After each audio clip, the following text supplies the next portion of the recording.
सब कुछ जय मसीह की परमेश्वर के नाम की महिमा हो।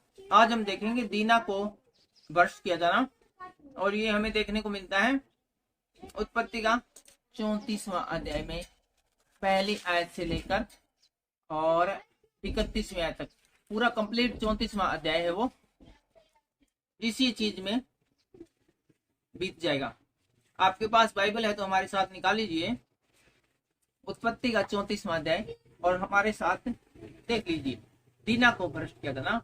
एक दिन लिया की बेटी दीना जो याकूब से उत्पन्न हुई थी उस देश की लड़कियों से भेंट करने को निकली।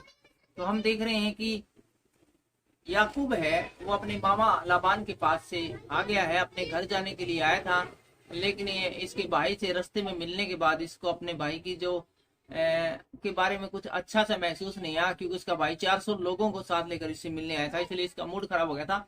इसलिए अपने भाई के साथ जाने के बजाय ये और दूसरे देश को चला गया था। अब वहीं पर ये रहने लग रहा है और वहां पर उसकी जो लड़कियां बड़ी हो गई थी क्योंकि अब याकूब की, और वो उस देश की लड़कियों से मिलने के लिए चली गई, कहीं घूम रही थी शहर के अंदर।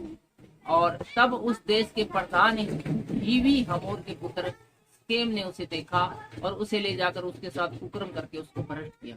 तो वहां का जो प्रधान था उस देश का, उसका जो लड़का था उसने उस लड़की को देखा, याकूब की लड़की को देखा, दीना की लड़की को देखा, और वो उसे बहुत अच्छी लगी और उसके साथ है उसको कुकर्म करके भ्रष्ट कर डाला। तब उसका मन याकूब की बेटी दीना से लग गया और उसके बाद है वो दीना के बिल्कुल पीछे ही पड़ लिया और उसने उस कन्या से प्रेम की बातें की और उससे प्रेम करने लगा। और इस प्रकार से उनका हर रोज का वो शायद मिलना जुलना शुरू हो गया हो, उसको दीना अच्छी लगनी लगी हो। और चौथी आयत में बताते हैं, अतः शेकेम ने अपने पिता हमोर से कहा, मुझे इस लड़की को मेरी पत्नी होने के लिए दिला दें। और उस लड़के ने दुस्साहस करके अपने पिता से भी कह दिया कि मुझे ये लड़की दीना की लड़की बहुत अच्छी लगती है और आप इसके घर पे जाओ और मेरे रिश्ते की बात करो और इस लड़की से मेरी शादी करा दो। और याकूब ने सुना कि शेकेम ने मेरी बेटी दीना को अशुद्ध कर डाला है, और इस लड़के के पिता दीना के पिता दीना की जो बेटी थी इसका पिता है याकूब, इसको भी पता चल गया कि उस लड़की के साथ है वो कुछ गलत किया गया है।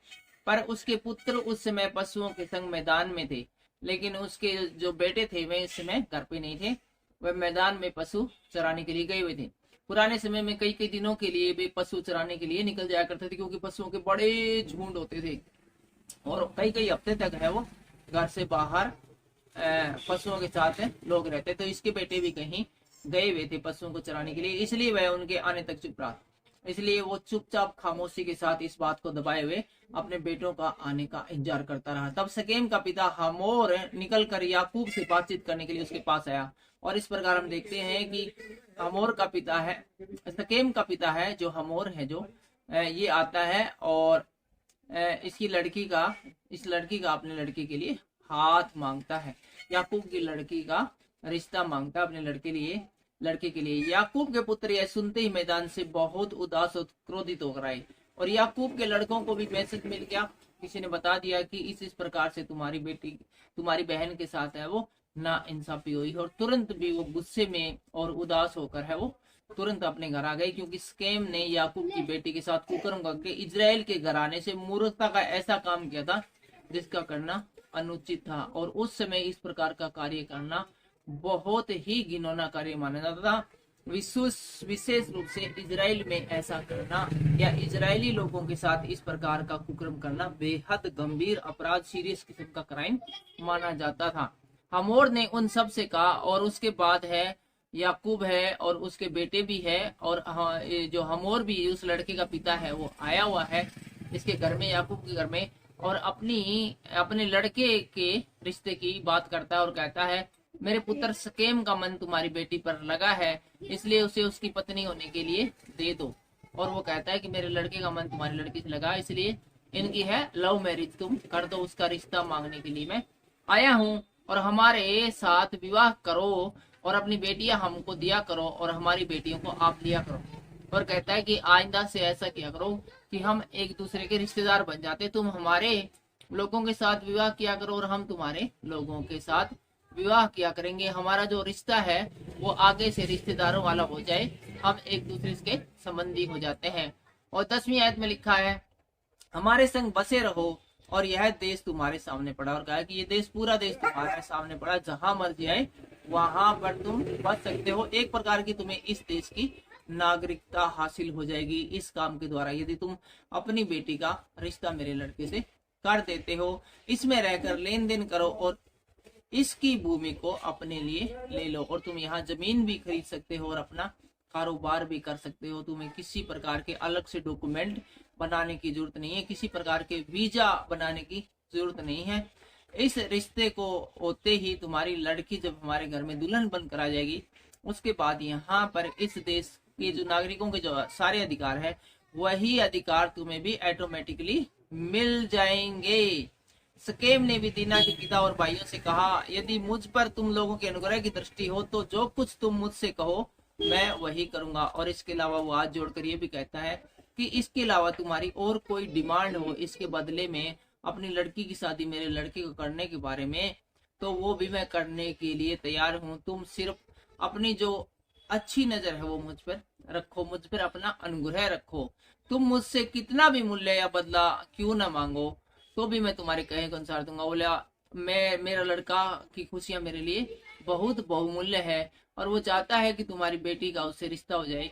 इसके बदले में तुम कुछ भी कीमत मांगोगे, मुंह मांगी कीमत मांगोगे, वो मैं तुम्हें देने के लिए तैयार हूँ, परंतु उस कन्या को पत्नी होने के लिए मुझे दे दो। लेकिन अब मैं आपसे हाथ जोड़ के रिक्वेस्ट करता हूँ कि अपनी लड़की का रिश्ता मेरे लड़के के साथ कर दो।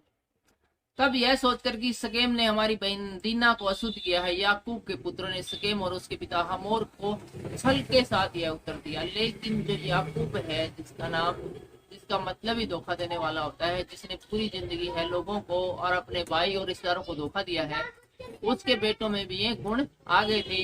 इसलिए याकूब के बेटों ने छल के साथ है वो उस व्यक्ति को, उस लड़के के पिता को यह उत्तर दिया, हम ऐसा नहीं कर सकते कि किसी खतना रहित पुरुष को अपनी बहन दे। बोला जी ऐसा है जी, आज जोर से निवेदन है, हम आपके रिश्ता नहीं कर सकते क्योंकि हम सब लोगों का खतना हो रखा है और बगैर खतना किए व्यक्ति को के साथ हम रिश्ता नहीं कर सकते क्योंकि इससे हमारी नाम जाएगी, इससे तो हमारी बदनामी हो जाएगी। ऐसा नियम है हमारी जाति में कि सिर्फ हम अपने परिवार की शादी रिश्तेदार है उन्हीं लोगों के साथ करते जिन्होंने खतना किया हुआ है। इस पर तो हम तुम्हारी मान लेंगे कि हमारे समान तुम में से हर एक पुरुष का खतना हो जाए। बोले एक शर्त के ऊपर हम अपनी बहन को आपकी बेटी वो दुल्हन होने के लिए दे सकते हैं, आपके लड़के की पत्नी होने के लिए दे सकते हैं, यदि तुम सब लोग इस देश के अंदर जितने लोग हैं सारे जैसे हम सब लोगों को खतना हो रखा है तुम भी खतना करवा लो, तब हम अपनी बेटियां तुम्हें ब्याह देंगे और तुम्हारी बेटियां ब्याह लेंगे और तुम्हारे संग बसे भी रहेंगे और हम दोनों एक ही समुदाय के मनुष्य हो जाएंगे। और यदि तुम सब लोग खतना करवा लेते हो तो हम सब आपसे मिले रहेंगे, रिश्तेदार बन जाएंगे, तुम हमारे से शादी करना, हम तुम्हारे से किया करेंगे और हमारे अंदर समयादा संबंध हो जाएंगे और हम बिल्कुल एक समुदाय के मनुष्य हो जाएंगे। पर यदि तुम हमारी बात न मानकर अपना खतना न कराओ, लेकिन भाई तुमने यदि खतना नहीं कराया नहीं तो हम अपनी लड़की को लेके यहाँ से चले जाएंगे। तो भाई खतना करवा लो या तो नहीं तो हम अपनी लड़की लेके यहाँ से चले जाएंगे। हम तो परदेसी आदमी यहाँ थोड़े दिन के लिए आए थे, थोड़े दिन ज्यादा रुक गया, बात अलग है। और 18वीं आयत में कहते हैं उनकी यह बात मानकर हम और उसका पुत्र शकेम प्रसन्न हुए। तो यहाँ पर देखते हैं कि लड़के का पिता हमोर और उसके बेटे शकेम को ये बात अच्छी लगी। उन्होंने कहा ठीक है भाई, हम इसके बारे में आपको जवाब थोड़ी देर में देते हैं। और वो उनसे हाथ मिला के वहां से चले जाते हैं। और वह जवान जो याकूब की बेटी को बहुत चाहता था, इस काम को करने में उसने विलंब न किया और वो चाहता था तुरंत है कि हम सभी लोगों का खतना हो जाए और मैं जल्दी से इससे शादी कर लूं। वह अपने पिता के सारे घराने में अधिक प्रतिष्ठित था और पूरे घराने के अंदर सबसे ज्यादा वो इज्जतदार व्यक्ति था, सभी लोग उसकी बात मानते थे, सम्मानित व्यक्ति था वो।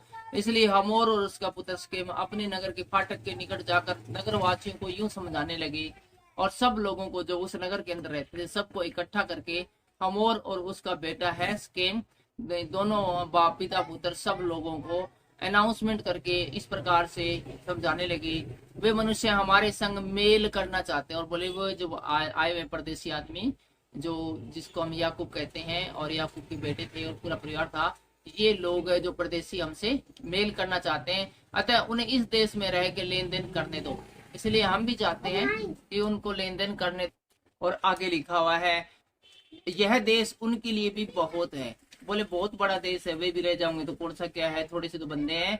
और देखो हम उनके लिए भी बहुत हैं, हम लोग उनकी बेटियों को ब्याह लें और हमारी बेटियां उन्हें दिया करेंगे। बोला भाई उनकी लड़की है, उनके साथ आप रिश्ता कर लिया और वो अपनी लड़की के साथ रिश्ता कर लिया करेंगे। वो अपने लोगों को समझा रहे हैं, अमोर और स्केम दोनों पिता पुत्र है। वे लोग केवल इस बात पर हमारे संग रहने और एक ही समुदाय के मनुष्य हो जाने को प्रसन्न है कि उनके समान हमारे सब पुरुषों का भी खतना हो जाए। नीला बस एक छोटी सी शर्त है उन बंदे की, आदमी बहुत अच्छे हैं कि उनका जिस प्रकार से खतना हो रखा है हम लोगों का भी, हम सारे नगरवासियों का भी खतना। क्या उनकी भेड़ बकरियां और गायें बैल वरन उसके सारे पशु और धन संपत्ति हमारी न हो जाएगी? इतना ही करें कि हम लोग उसकी बात मान लें और वे हमारे संग रहें। इसलिए जितने उस नगर के फाटक से निकलते थे उन सबों ने हमोर की और उसके पुत्र स्केम की बात मानी और हर एक पुरुष का खतना किया गया जितने उस नगर के फाटक से निकलते थे। और सब लोगों ने उनकी बात आसानी से मान ली, क्योंकि वो परिवार सबसे प्रतिष्ठित परिवार था। और सारे लोगों ने उसी दिन है खतना करवा लिया। और तीसरे दिन जब वे लोग पीड़ित थे और इन बातों के बाद जब तीसरा दिन निकला और खतने की वजह से सब लोग पीड़ित थी, एक बड़ी उम्र में खतना करवाते हैं तो आपको पता है कि दर्द है वो लंबे समय तक रहता है। आमतौर पे पुराने समय में 8 दिन का बच्चा होने पर खतना करवाया जाता था, क्योंकि उस समय ऐसा होता था कि जिसका खतना किया जाता था वो जल्द फटाफट से ठीक हो जाता था। लेकिन ये पता नहीं कितनी कितनी उम्र के बंदे थे तो उनका खतना किया गया, तो वो सब पीड़ा से तड़प रहे थे। और उस समय मेडिकल की सुविधा भी इतनी उपलब्ध नहीं थी जैसी कि आज है। रोग है वो अपने आप से ही ठीक होता था।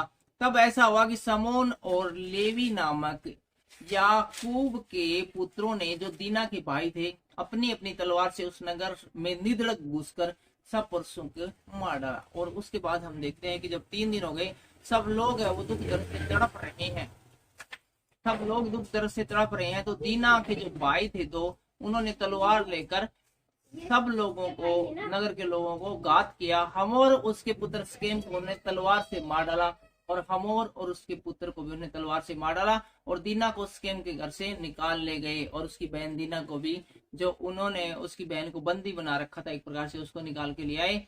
याकूब के पुत्रों ने घात कर डालने पर भी चढ़कर नगर को इसलिए लूट लिया कि उसमें उसकी बहन अशुद्ध की गई थी। और इसके अलावा उन सब लोगों को घात करके और पिता पुत्र को मार के पूरे नगर को लूट लिया, सारी धन संपत्ति लूट ली। उन्होंने भेड़ बकरी गायें बैल और गधे, नगर और मैदान में जितना धन था ले लिया, और सारा कुछ जो पशु थे और जितना भी धन दौलत थी सब की सब उन्होंने लूट ली। उस सब को और उसके बाल बच्चों और स्त्रियों को भी हर ले गए। इस प्रकार से याकूब के पुत्रों ने सब कुछ इनका लूट लाट लिया, इनको मार मुर दिया। तब याकूब ने सिमोन और लेवी से कहा, तुमने जो इस देश के निवासी कनानी और परिज्जियों के मन में मेरे प्रति घृणा उत्पन्न कराई है, इससे तुमने मुझे संकट में डाल दिया है, क्योंकि मेरे साथ तो थोड़ी लोग हैं।